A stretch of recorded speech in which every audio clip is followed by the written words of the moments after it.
नमस्कार। आज हम डिस्कस करेंगे गिरिराज पत्रिका जो कि हिमाचल प्रदेश की साप्ताहिक पत्रिका है। तो जुलाई महीने का गिरिराज पत्रिका का ये हमारा तीसरा पार्ट है। इससे पहले हम जुलाई महीने के 2 पार्ट और प्रीवियस जितने भी मंथ हुए हैं उन सभी के पार्ट डिस्कस कर चुके हैं। इन सभी का पीडीएफ आपको हमारे टेलीग्राम चैनल पर मिल जाएगा।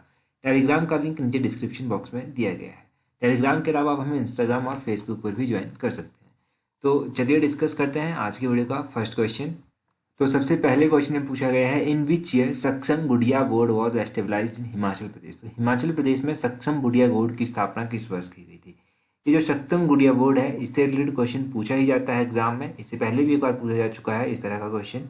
अभी हम बात करते हैं कि इसकी स्थापना कब की गई थी सक्षम गुड़िया बोर्ड की, और फिर उसके बाद बात करेंगे कि इसके बारे में क्यों बात की गई। तो ये जो सक्षम गुड़िया बोर्ड है इसका गठन जो था वो 2018 में किया गया था। ऑप्शन बी जो है वो सही आंसर है। तो ये जो सक्षम गुड़िया बोर्ड है ये क्यों चलाया गया है, ये इसलिए चलाया गया है ताकि महिलाओं और बालिकाओं के सशक्तिकरण के लिए, उनकी सुरक्षा के लिए और उससे संबंधित जितने भी अधिनियम हैं, नियम हैं और पुलिस और कार्यक्रम की सिफारिशें हैं उन सभी को जो है वो सुनिश्चित किया जाए और उनके उद्देश्य को पूरा किया जाए। और एक और कार्यक्रम इसका है कि इस बोर्ड के द्वारा जो है ये भी समीक्षा की जाए कि जो अलग अलग विभागों के द्वारा लड़कियों के उत्थान और सशक्तिकरण के लिए कार्यक्रम चलाए जा रहे हैं, क्या वो कार्य अच्छे से कर रहे हैं या फिर नहीं कर रहे हैं। और ये बोर्ड जो है ये लड़कियों के स्वास्थ्य और पोषण संबंधित पहलुओं में जो है वो गुणवत्ता के सुधार के लिए जो है वो कुछ सिफारिशें भी अपनी रख सकता है। इसके पास इतनी पावर दी गई है। अब ये तो हो गया सक्षम गुड़िया बोर्ड के बारे में। जहाँ पर कि सक्षम गुड़िया बोर्ड का आर्टिकल आया था वहाँ पर कुछ और इंपॉर्टेंट चीज़ें कही गई थी जो मैंने क्वेश्चन की फॉर्म में नहीं बनाई हैं क्योंकि उन सबको हम पहले भी डिस्कस कर चुके हैं। एक तो आप ये याद रखिए कि देखिए हिमाचल प्रदेश सरकार के द्वारा स्वर्ण जयंती नारी संबल योजना लॉन्च की गई है। इस योजना के तहत जो है वो 65 से 69 आयु वर्ग की महिलाओं को जो है वो सामाजिक सुरक्षा प्रदान की जाएगी। ये क्वेश्चन तो टेलीग्राम पर भी हम पोस्ट कर चुके हैं, तो आपको ये 2-3 बार रिवाइज हो गया होगा। तो एक ये क्वेश्चन आप याद रखिए। नेक्स्ट क्वेश्चन में पूछा गया है, Ashish Kumar participated in Tokyo Olympic 2020 hails from which village of Himachal Pradesh. तो टोक्यो ओलंपिक 2020 में भाग लेने वाले आशीष कुमार हिमाचल प्रदेश के किस गांव से हैं। ये धनोटू गांव से हैं। ऑप्शन थी धनोटू गांव जो है वो सही आंसर है। अभी धनोटू गांव पड़ता कहाँ पर है, ये मंडी डिस्ट्रिक्ट में पड़ता है। तो मंडी से ये संबंध रखते हैं, मंडी के धनोटू गाँव से ये संबंध रखते हैं। इनका नाम आशीष कुमार है, ये भी आप याद रखिए। अब यहाँ से तो ये क्वेश्चन बन गया। अब टोक्यो ओलंपिक के बारे में आपको जब पता चल गया, ये जो टोक्यो पैरा ओलंपिक हुए थे ना वहाँ पर भी हिमाचल की एक पर्सनैलिटी ने अवार्ड जीता था। वो ऊना से संबंध रखते थे। उनका क्या नाम था, तो उनका नाम है निषाद कुमार। निषाद कुमार का नाम याद रखिएगा। और इन्होंने जो था वो हाई जंप की कैटेगरी में जो था वो टोक्यो पैरालंपिक में जो था वो सिल्वर मेडल जीता था। ये आप 2 क्वेश्चन ओलंपिक के बारे में याद रखिए। ये जो आशीष कुमार थे फिलहाल इन्होंने तो अवार्ड नहीं जीता इस बार, परंतु निषाद कुमार ने जो था वो अवार्ड जीता था। ये ऊना से संबंध रखते हैं तो निषाद कुमार का नाम भी इंपॉर्टेंट आपके लिए बन जाता है। अगला क्वेश्चन देखते हैं हमारे पास क्या पूछा गया है। अगला क्वेश्चन पूछा गया है, when is Chandradhar Sharma Guleri Jayanti celebrated. तो चंद्रधर गुलेरी जयंती कब मनाई जाती है। तो चंद्रधर शर्मा गुलेरी जयंती कब मनाई जाती है, ये मनाई जाती है 7 जुलाई को। ऑप्शन ए सही आंसर है। अब ये क्यों गिरिराज पत्रिका में आई थी, गिरिराज पत्रिका में ये इसलिए आई थी, इसके बारे में ज़्यादा डिटेल में तो नहीं दिया गया था, परंतु ये जरूर कहा गया था कि हिमाचल प्रदेश में गुलेरी जयंती पर जो था वो कवियों की महफिल जमाई गई। ठीक है, ये कहा गया था। अब गुलेरी चंद्रधर शर्मा गुलेरी जयंती के बारे में आपको पता चल गया कि ये 7 जुलाई को मनाई जाती है। एक जो है ये चंद्रधर शर्मा गुलेरी अवार्ड भी है। ये अवार्ड जो था वो 1986 में एस्टेब्लाइज किया गया था और ये अवार्ड हिंदी लिटरेचर में दिया जाता है। सबसे पहली बार ये अवार्ड किसको दिया गया था, चंद्रधर शर्मा गुलेरी अवार्ड।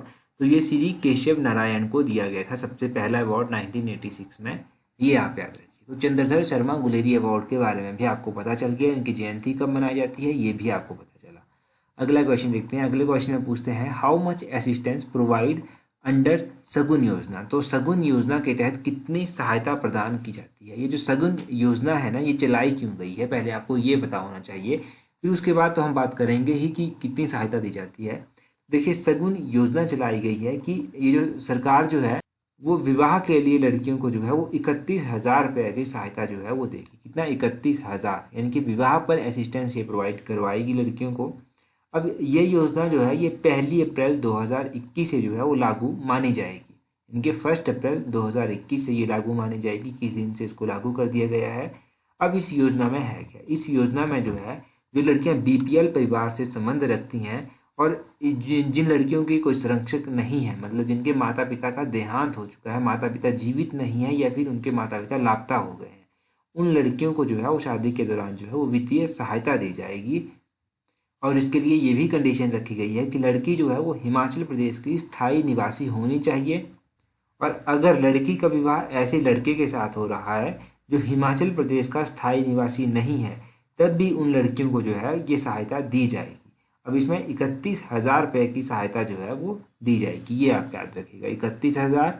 और जिन लड़कियों के माता पिता या तो जीवित नहीं है या लापता हो गए हैं, उन लड़कियों को जो है इसके तहत कवर किया जाए। एक और इम्पोर्टेंट कंडीशन यहाँ पर रखी गई है कि शादी के 6 माह बीत जाने के बाद जो है इस योजना का लाभ सरकार नहीं देगी। यानी कि अगर 6 मंथ शादी को हो गए हैं तो उसके बाद अगर कोई अप्लाई करता है इसके लिए, तब उनको ये लाभ नहीं मिलेगा। तो ये सब याद रखिएगा। अगला क्वेश्चन देखते हैं। अगले क्वेश्चन में पूछते हैं, which of the following statement is correct about Medha Protsahan Yojana 2021। ये जो मेधा प्रोत्साहन योजना है 2021 चलाई गई, इसके तहत कुछ स्टेटमेंट्स दी गई हैं, इनके बारे में कौन सा कथन सही है। पहली स्टेटमेंट में कहते हैं कि इस स्कीम के तहत जो है वो बीपीएल बच्चों को जो है वो 1 लाख रुपए की सहायता दी जाती है कोचिंग के लिए। और दूसरी स्टेटमेंट में कह जाते हैं कि जो कोचिंग दी जाएगी या फिर गाइडेंस दी जाएगी, वो जो है ऐसे सेंटर में दी जानी चाहिए जो सिर्फ हिमाचल प्रदेश में ही स्थित हो, इनसाइड हिमाचल प्रदेश ही हो।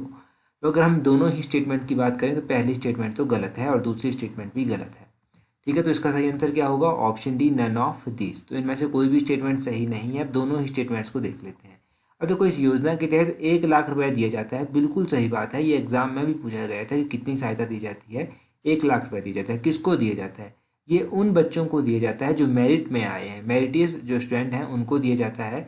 और ये जो कोचिंग के लिए पैसा प्रोवाइड करवाया जाएगा ना, बच्चे की मर्जी है, वो इनसाइड और आउटसाइड ऑफ द स्टेट जहाँ पर भी कोचिंग लेना चाहे वहाँ पर ये कोचिंग ले सकता है।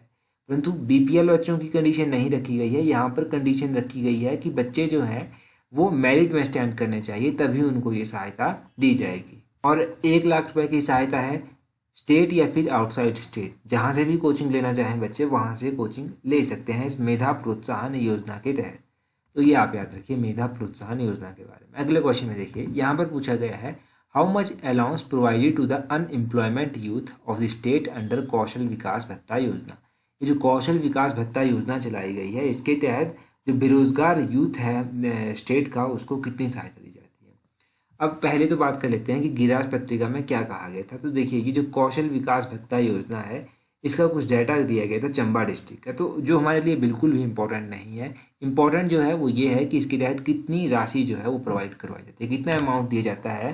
तो याद रखिए कि ये जो बेरोजगारी भत्ते का प्रावधान है, ये 1,000 रुपया प्रति माह दिया जाता है, 1,000 रुपये पर मंथ। ऑप्शन ए जो है इसका सही आंसर है। अब 1,000 रुपये प्रति माह जो है ये तो दिया जाता है, बिल्कुल सही बात है।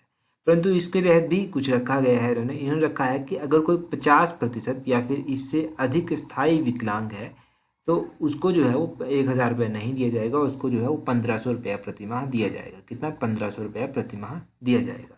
और ये कितने वर्षों के लिए दिया जाता है? तो ये अधिकतम 2 वर्षों के लिए जो है वो दिया जाता है। अब 2020-21 में हम बात करें तो 2020-21 के लिए इसके तहत जो है वो 40 करोड़ रुपए का प्रावधान जो था वो रखा गया था, 40 करोड़ रुपए का प्रावधान रखा गया था। तो ये सब आप याद रखिए। गिरास पत्रिका में तो इतना कुछ दिया नहीं गया था, परंतु एग्जाम पॉइंट ऑफ व्यू से जो इम्पोर्टेंट है वही हम डिस्कस करेंगे। हाँ, बाकी एक और जो इम्पोर्टेंट है वो ये है कि एक स्टोरी भी वहाँ पर दी गई थी, जो दूसरा चैनल हमने इंट्रोड्यूस किया है ना, वहाँ पर उसको डिस्कस कर दूंगा। तो स्टोरी यहाँ पर डिस्कस करने का कोई फ़ायदा नहीं है। अगर इम्पोर्टेंट होगी, एग्जाम में कुछ पूछा जाएगा तो वहाँ से आपको हेल्प मिल जाएगी। अगला क्वेश्चन देखिए, तो उस चैनल पर सब्सक्राइब कर लीजिएगा, तब आपको और भी पहले की भी इम्पोर्टेंट नोटिफिकेशंस मिल जाएंगी। अगले क्वेश्चन में पूछते हैं, which of the following statement is correct about Himachal Pradesh Kaushal Vikas Nigam. अभी हमने कौशल विकास भत्ते के बारे में पढ़ा, परंतु एक हिमाचल प्रदेश कौशल विकास निगम भी है। इसके बारे में पहली स्टेटमेंट ये है कि it is a state government corporation और इनकॉर्पोरेटेड ऑन 14 सितंबर 2015। यह एक राज्य सरकार का निगम है जिसको 14 सितंबर 2015 को निगमित किया गया था। और दूसरे में कहते हैं कि इसे कंपनी अधिनियम 2013 के तहत जो था वो शामिल किया गया है। तो ये दोनों ही स्टेटमेंट्स सही हैं। अब ये दोनों ही स्टेटमेंट्स जब सही हैं तो इसके बारे में भी थोड़ा सा जानना आपके लिए इम्पोर्टेंट हो जाता है। इम्पोर्टेंट क्या हो जाता है? इम्पोर्टेंट क्यों हो जाता है कि न्यूज़पेपर में क्यों आया था। तो देखो, हिमाचल प्रदेश के राज्यपाल जो नए राज्यपाल बने हैं, आपको पता है राजेंद्र विश्वनाथ हार्लेकर नए राज्यपाल बने हैं, उन्होंने ये कहा कौशल विकास निगम के माध्यम से जो है युवाओं को जो है वो प्रशिक्षित किया जाए। इसीलिए जो है ये न्यूज़ में आया और ये क्वेश्चन हमने यहाँ से डिस्कस भी किया। अब अगर मेंस में भी आपसे कोई इस तरह से क्वेश्चन पूछ ले कि हिमाचल में स्किल को लेकर क्या प्रोविज़न है या फिर क्या योजनाएं चलाई गई हैं, तो इसके बारे में भी आप मेंशन ज़रूर करिएगा, क्योंकि ये भी एक अच्छा पॉइंट है। अगला क्वेश्चन देखते हैं हमारे पास क्या है। अगला क्वेश्चन जो है वो टोक्यो ओलंपिक के बारे में। तो टोक्यो ओलंपिक के बारे में जानना आपके लिए इम्पोर्टेंट है।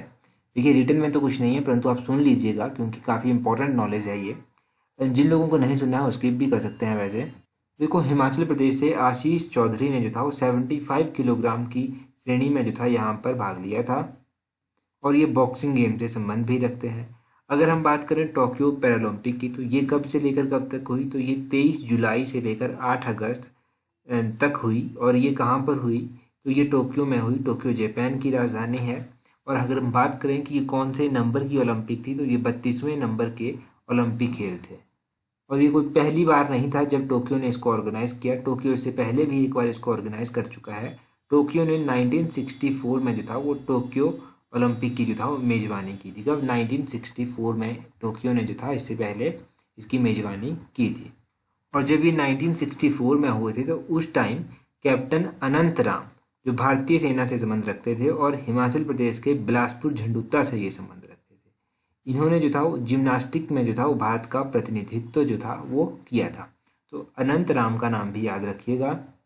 ये जो ओलंपिक फ्लैग होता है ना, इसमें रिंग्स दी गई होती हैं। आपने देखा होगा कि इस तरह की रिंग्स दी गई होती हैं।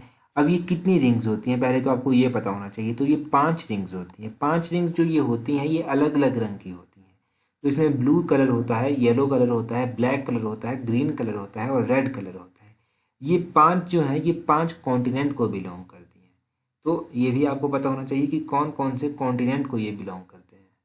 तो ब्लू कलर का जो रिंग होता है वो यूरोप कॉन्टिनेंट को बिलोंग करता है, येलो कलर का एशिया को और ब्लैक कलर का अफ्रीका को, ग्रीन कलर का ऑस्ट्रेलिया को और रेड कलर का अमेरिका को। तो इस तरह से ये 5 रिंग जो हैं अलग अलग 5 कॉन्टिनेंट को जो है वो बिलोंग करते हैं। कई बार पूछा गया है, यहाँ से भी क्वेश्चन पूछा गया है। तो ये सब गिरास पत्रिका में दिया गया था। रिंग्स के बारे में तो गिरास पत्रिका में नहीं दिया गया था, परंतु ये एडिशनल है और बाकी थोड़ा बहुत गिरास पत्रिका में दिया गया था इसके बारे में, टोक्यो के बारे में। अब ये सब आपको यहाँ से पता चल गया टोक्यो के बारे में। अब आपके लिए जो आज का क्वेश्चन है कुछ इस तरह से है, which ministry has been given to Anurag Thakur recently. तो हाल ही में अनुराग ठाकुर को कौन सा मंत्रालय दिया गया है। आपको ऐसे 4 ऑप्शंस दी गई हैं, अपना आंसर कमेंट करके ज़रूर बताएं। तो that's all for today. Thank you very much for watching and listening it very patiently.